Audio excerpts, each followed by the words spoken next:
Bismillahirrahmanirrahim. Assalamualaikum warahmatullahi wabarakatuh. Bersama lagi dengan saya Ustazah Nur Aini. Kali ini pembelajaran kita bertajuk Qiyamul Pemangkin Kekuatan Jiwa.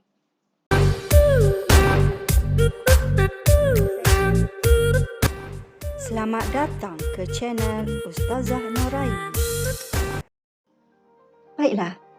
Sekarang kita lihat standard pembelajaran sebelum kita meneruskan pembelajaran kita pada kali ini. Okey, standard yang pertama 4.18.1 menyatakan maksud, hukum dan dalil Qiyamul Lail.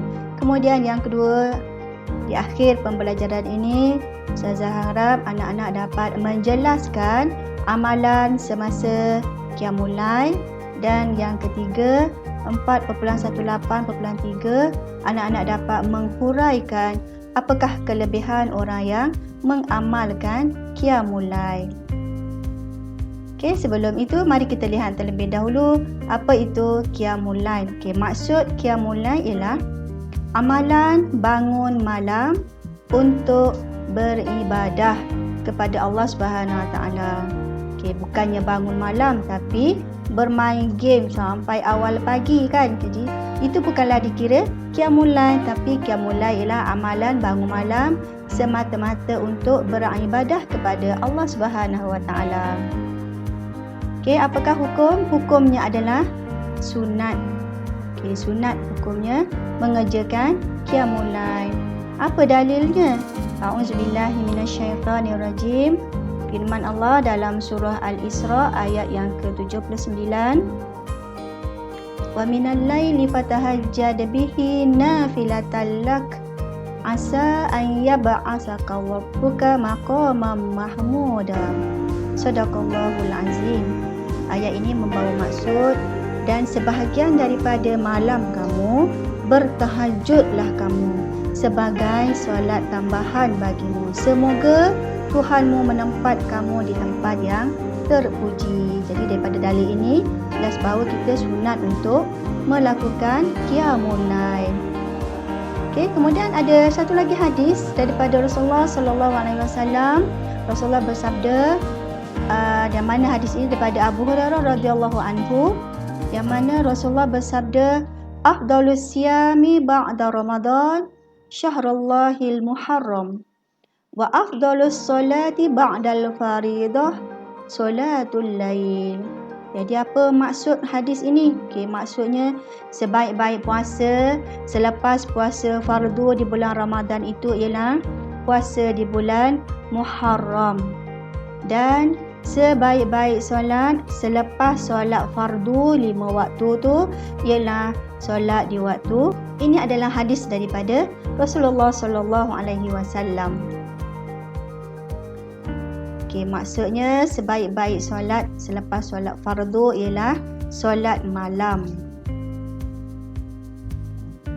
Okey, antara amalan-amalan Rasulullah sebelum Rasulullah Qiyamul Lail. Yang pertamanya, apabila terjaga di waktu malam, Rasulullah akan bersiwak terlebih dahulu. Apa itu bersiwak?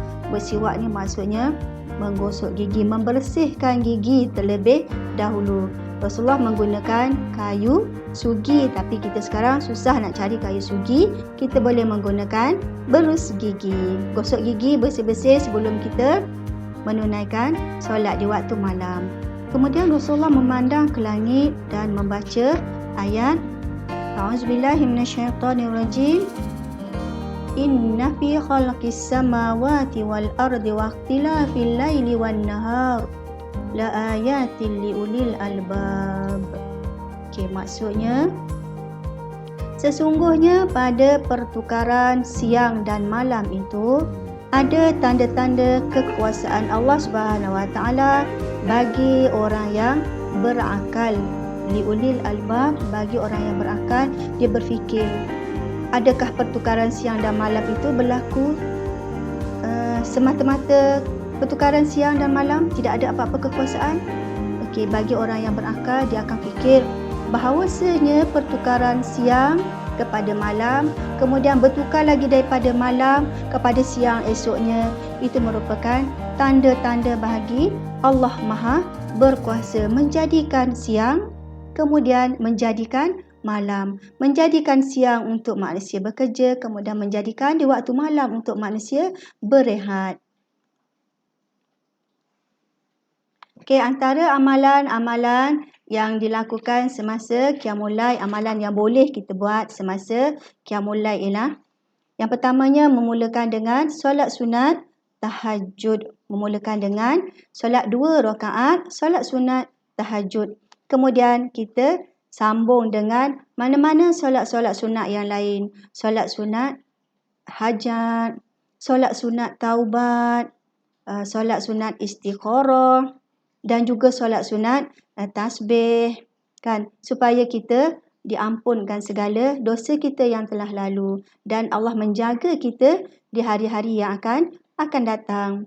Kemudian dah selepas kita solat sunat, kita pun berzikir, ambil masa untuk kita mengingati Allah SWT dengan cara berzikir.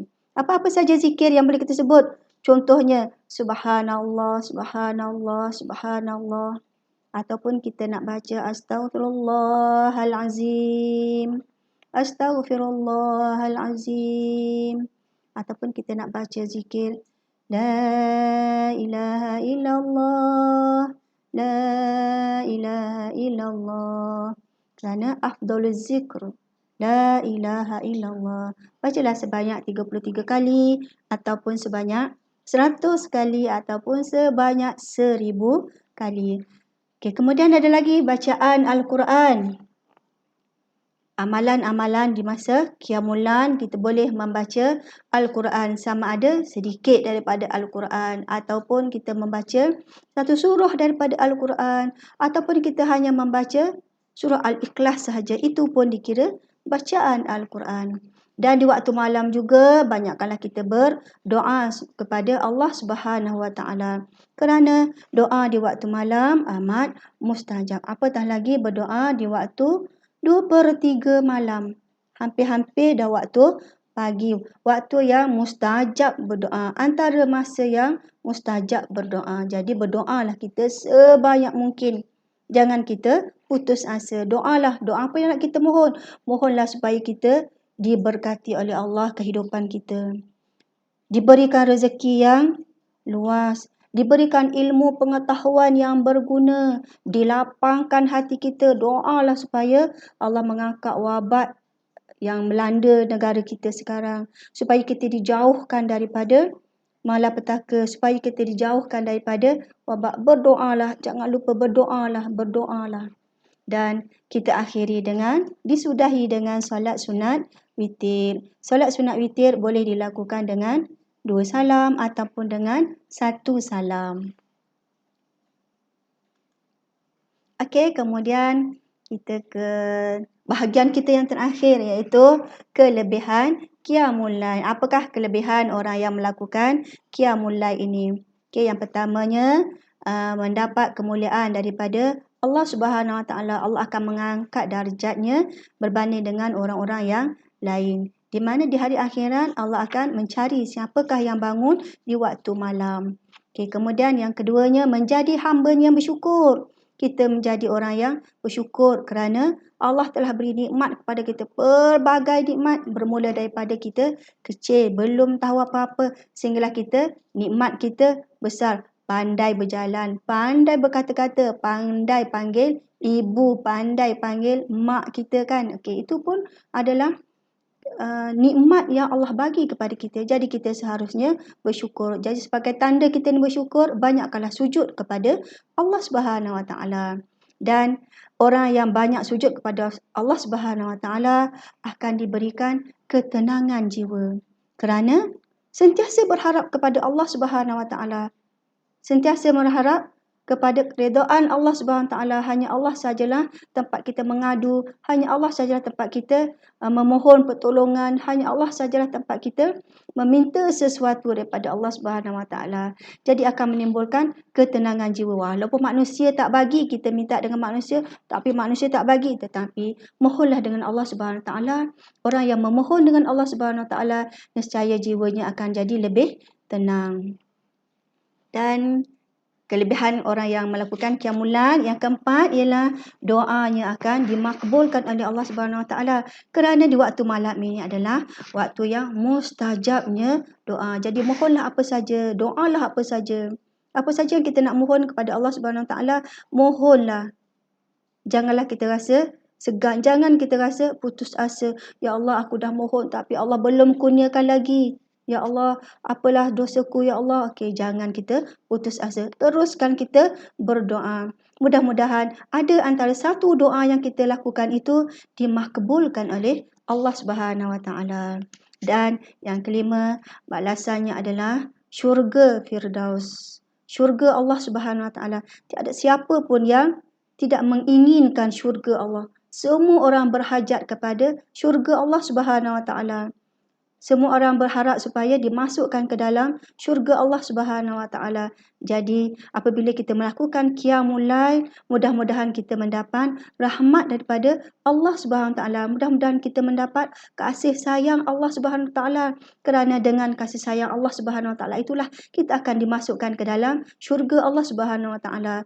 Sedangkan amalan kita kalau nak dibandingkan dengan nikmat syurga, tak layak untuk kita menerima balasan syurga Allah Subhanahu Wa Taala.